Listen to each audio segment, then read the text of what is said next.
The first time I saw her outside the classroom was at a bookstore cafe tucked into the corner of Main Street. Late morning, half empty. The kind of place where time doesn't move unless you make it. She was at a small round table, stirring coffee she probably wasn't going to drink, folding the paper napkin into a sharp line, then smoothing it flat again.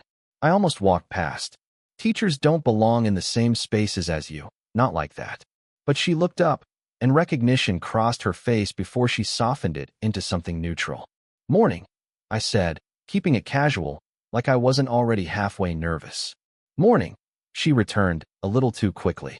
Then, quieter. "You always find the quiet places."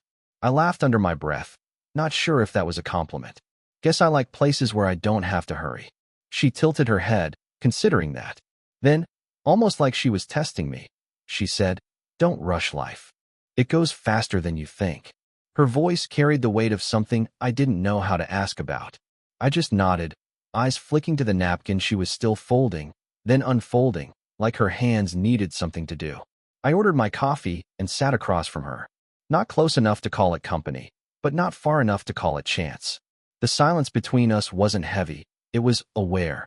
She noticed the book I carried, remembered the author from a passing mention weeks ago. I noticed how she never fully lifted her eyes when she smiled, like it cost her something. We spoke in pieces, about the weather, about how the city felt too loud lately, about how the same faces in the bookstore never seemed to change. Her laugh was small, but it stayed with me longer than it should have. At some point, I realized I wasn't really drinking my coffee. She wasn't either. We were just there, two people keeping time at the same table, pretending we weren't. After a while, she checked her phone but didn't type. I saw the way her thumb hovered over the screen, then retreated. A message left unsent. I knew the feeling too well. My own phone still heavy in my pocket, her number in it, but untouched. There was a moment when I almost asked her if she was okay. But her eyes flicked to me, quick, almost warning, like some words weren't mine to reach for. Instead, I said, "You always fold napkins like that?" She blinked, then laughed softly, embarrassed. "Habit, I guess. Gives my hands something to do." I nodded, but I didn't tell her that I'd already noticed, that I'd been watching the way her fingers traced the creases like they were holding onto something invisible. We left together, though not side by side. She walked a little ahead, and I matched her pace without meaning to. Outside, the late sun caught the edge of her hair, and for a second I thought about saying something reckless, something I couldn't take back. But I didn't. At the corner, she turned to me. "Don't stay out too late. Morning always comes faster than you expect." It should have been nothing. A line of concern, the same way she might have said it to anyone else. But she looked at me like she wanted time to stop, just for a moment, right there between us. I went home with that look still burning in the back of my mind. My phone buzzed as I set it down on the desk. A message from her. No words, just a photo of the napkin she'd folded into a perfect square. And below it, a single line. "Do you ever feel like we're folding time instead of living it?" I stared at the screen too long, fingers hovering, heart caught between reply and silence. It was a week before I saw her again. Not in the cafe this time, on the steps outside her apartment. She was sitting there with a mug of tea balanced on her knee, her hair tied back like she hadn't planned on anyone noticing. I almost walked past. Then she lifted her head and smiled, tired but real. "Coffee boy," she said softly, a trace of humor hidden in it. "Tea woman," I answered, and she shook her head like she wasn't expecting me to play along. I sat down one step below her, careful not to intrude. The stone was cool against my back, the late evening air carrying that sharp edge before rain. For a while, the silence felt heavier than the one at the cafe, like we both knew we were stepping into someplace we shouldn't. She broke it first. "When I was your age, I thought 30 was ancient." Her eyes stayed on her tea. "Now, I'd give anything to be 30 again. Isn't that stupid?" I didn't know what to say. The honesty in her voice wasn't something you fill with quick answers. So I just nodded, and she smiled at the restraint. "You remind me of that age," she added. "The way you look at things, like the world is still unfolding. I miss that." Her words pressed against me in a way I couldn't explain. My chest felt too small for my breath. I thought about asking if she was lonely. But what if she said yes? What if she said no? Instead, I asked, "Do you ever regret slowing down? Taking your time?" She gave a half laugh. "No, I regret the opposite. rushing through years that feel like a blur now. That's why I tell you not to. Her hand tightened on the mug, and for the first time I noticed there wasn't a ring on her finger. The absence felt louder than the words she hadn't said yet. I thought about all the reasons this was wrong. The gap, the weight of her being my teacher, the quiet scandal it would become if anyone knew. I tried to picture telling my friends, and all I could imagine was them turning it into a joke. But none of that felt as real as sitting there, a few inches away, listening to the way her voice dipped when she said my name. The rain started, light at first. She stood and glanced at me like I should leave. Instead, I followed her up the steps, into the small apartment that smelled faintly of books and citrus tea. She poured me a cup without asking, and we sat at her kitchen table in silence. Steam curled between us like something alive. At one point, our hands reached for the sugar jar at the same time. She pulled back instantly, muttering a quiet sorry. But the warmth of her skin stayed on mine, a ghost touch I couldn't shake. She caught me watching her, and instead of looking away, she held my gaze just long enough to make me forget the distance between our years. I don't know why that moment stayed with me. Maybe because it felt like someone finally saw me. I started finding reasons to walk past her apartment. Stupid excuses, checking the mail twice, pacing the hallway with headphones that weren't even on. Sometimes I caught the light under her door, a thin strip against the floor. One evening she opened it just as I was passing. "You again," she said, smiling without showing teeth. I froze, pretending surprise. Bad timing. Her hand lingered on the doorknob, knuckles pale. Maybe, but come in anyway. Her kitchen looked the same, books piled on the counter, tea cooling in forgotten mugs. She was barefoot this time, moving quietly, like each step might wake something. We sat again at the table. I tried not to notice how natural it was starting to feel. Too natural. She broke the silence first. "You know people would talk." I looked at her, but she kept her eyes on the teacup. "Talk about what?" Her mouth twitched, almost a laugh. "Don't play dumb. You're good at it, but not that good." I wanted to answer, to say it didn't matter, but the words knotted in my throat. Instead, I stirred my tea without drinking. The knock came before I could think of anything else. Sharp, quick. Her shoulders stiffened. She stood, glanced at me like she wasn't sure I should stay. Through the door, a voice. "Mom? You here?" My chest went cold. I hadn't even considered. Of course she had a son. She opened just enough for him to hand her a bag of groceries, his eyes sliding past me before he seemed to register I was there. A pause. Too long. "Hey," he said slowly, like testing the word. "Hey," I echoed, voice cracking. She closed the door quickly after he left. Didn't look at me right away. When she did, her face carried something heavier than I could hold. "You shouldn't, it's complicated." I nodded, though every part of me wanted to argue. My pulse thudded in my ears, and I hated how young I must have looked to her just then. The silence stretched. I thought about leaving. She thought about asking me to. Neither of us moved. Finally, she exhaled. "It's not that I don't." Her voice broke, then shifted. "It's just not simple." Her hand was on the table, fingers curling against the wood. I almost reached for it. Almost. She noticed. Didn't pull away. Just looked at me with that same half smile she wore at the bookstore, the one that said she knew more than she'd ever admit. The air between us felt charged, like leaning too close to a storm. I thought she might close the distance. Or maybe I would. But then she stood, breaking it. She placed my untouched cup in the sink, rinsed it like that was the end of the night. I walked to the door, hesitated. She followed. When I turned back, she was already watching me. Her lips parted, just slightly, as if a word had been waiting there all along. It never came. We ended up walking together after class one evening. Not planned, just the timing of the streetlights switching on as we both stepped out. The air was cool, the kind that makes every sound sharper. Shoes against pavement, a passing bus, her soft sighs when she thought I wasn't listening. We didn't say much at first.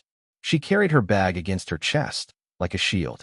I shoved my hands into my pockets, pretending not to notice how close our shoulders came whenever the sidewalk narrowed.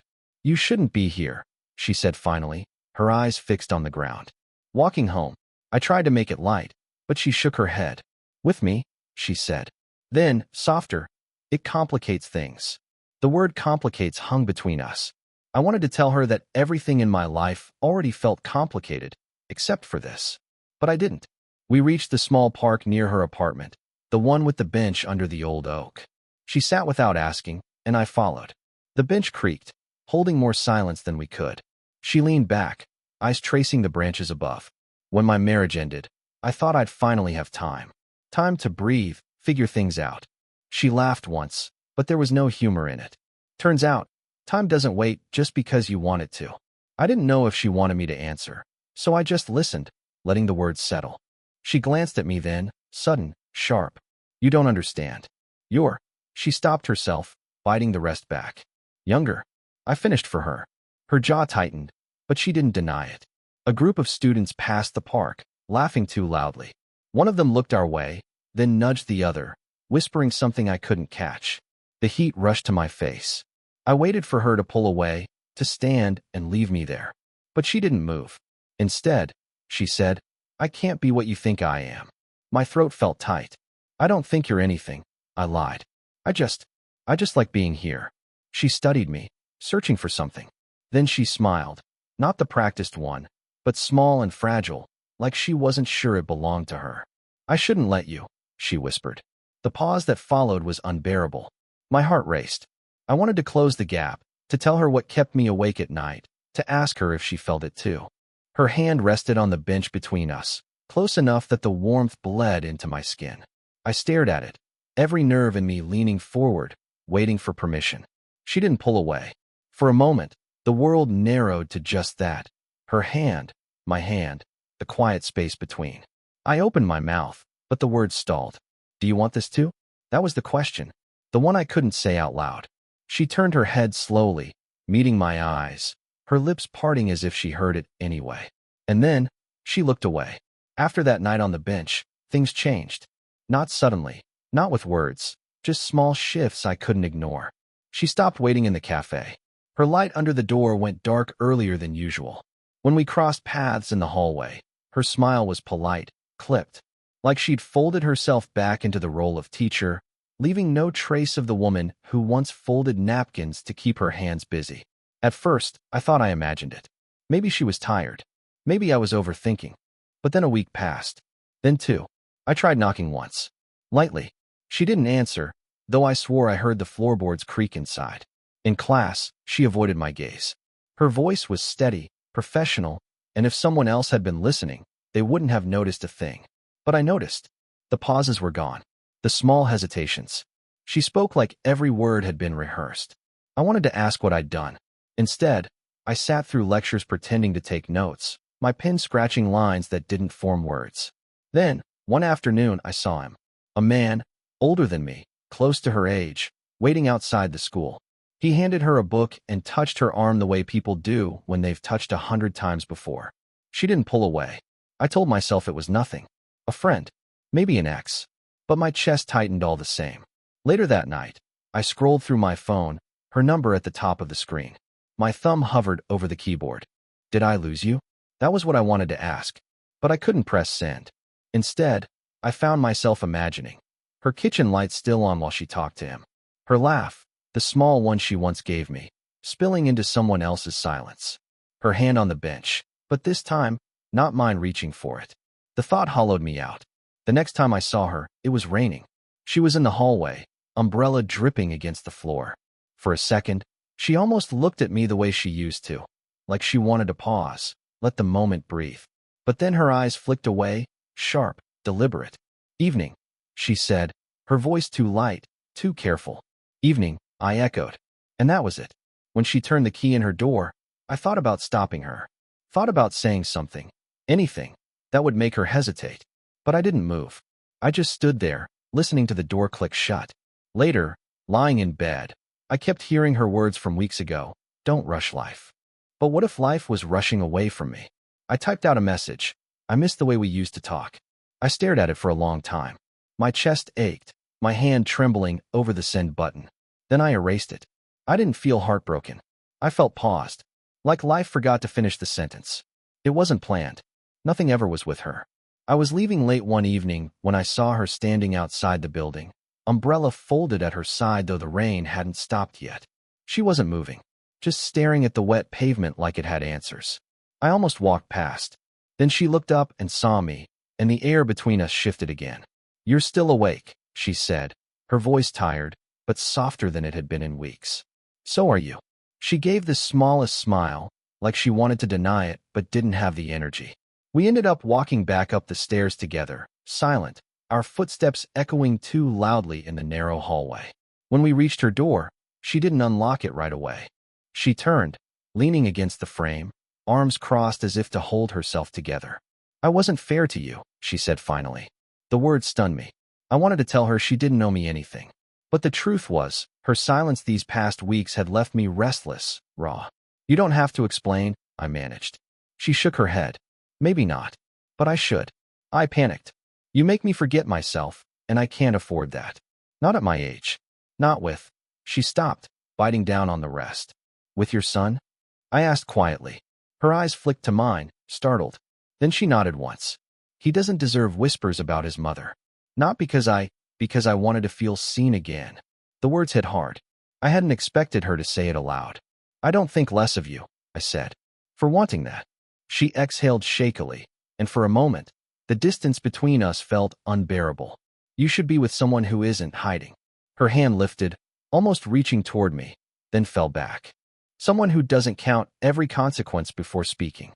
I wanted to argue, to tell her that what I felt sitting with her in that kitchen, watching her fold a napkin, was more real than anything I'd known before. But the words caught. "Instead," I said, "I just don't want to forget this." "Forget you." Her eyes softened then, the guard breaking for just a moment. She stepped closer, close enough that I could see the fine lines around her mouth, the tiredness in her eyes, the trace of rain still clinging to her hair. "Don't rush," she whispered, repeating the first thing she'd ever told me. Only this time, it sounded less like advice and more like a plea. I nodded. My chest felt tight, but lighter too. I didn't reach for her, not fully. I just let my hand brush against hers, a fleeting touch that said everything I couldn't. She didn't pull away. She turned her hand slightly, just enough so our fingers rested together, still and trembling. For a long moment, neither of us spoke. Then she smiled, small but true. "Okay." Time didn't stop for us. It never does. But it slowed in certain places, like it wanted to leave a marker. The first was the bench. Months later, we found ourselves sitting there again, the same old oak stretching over us. She had her thermos of tea. I had a paper cup of black coffee. Neither of us mentioned the night everything almost broke, but I felt it in the quiet, in the way our shoulders brushed lightly without pulling apart. The second was her kitchen, at 8:47 a.m. on a Sunday. I know the time because the clock on her wall ticked loud enough to notice, though we were both too tired to care. She poured tea, I made coffee, and for the first time, it didn't feel like stealing something forbidden. It just felt ordinary, the kind of ordinary people spend years building toward. We didn't talk about love. We didn't need to. It was there in the small things, in the way she folded napkins absent-mindedly while listening to me ramble, in the way I left my phone face down, choosing her silence over anyone else's noise. In the evenings when her son came by, and I slipped out quietly, but she always saved me a plate. She never gave me speeches. I never made promises. Instead, we lived in fragments, shared walks, groceries carried upstairs together, coffee cups rinsed side by side. One night, rain caught us on the way back from the bookstore. We ducked under the same umbrella, too small to really keep us dry. Her laugh came, soft and startled, and I remembered the first time I'd heard it in that cafe. The sound that stayed with me longer than I meant it to. "Still not rushing?" she teased, shaking water from her sleeve. "Not anymore," I said, and I meant it. What surprised me most was how natural it became. Not a secret, not a scandal, just two people who found each other later than most, learning how to hold on without gripping too tightly. Some mornings she left early, and I'd catch the faint scent of her tea still lingering in the kitchen. Some nights I'd wait by the window, watching the clock tick past 8:47, knowing she'd come home eventually. We weren't perfect. She still doubted, sometimes pulling back into herself. I still stumbled, still young in ways that embarrassed me. But each time, we found our way back to the small bench under the oak, the place that reminded us we didn't need answers, just presence. Looking at her now, across that worn wooden bench, steam curling from her cup, I realized it wasn't about stopping time. It was about noticing it, folding it, like her napkins, into shapes we could keep. She caught me staring and smiled the same tired, quiet smile that began all of this. And I thought, this is enough.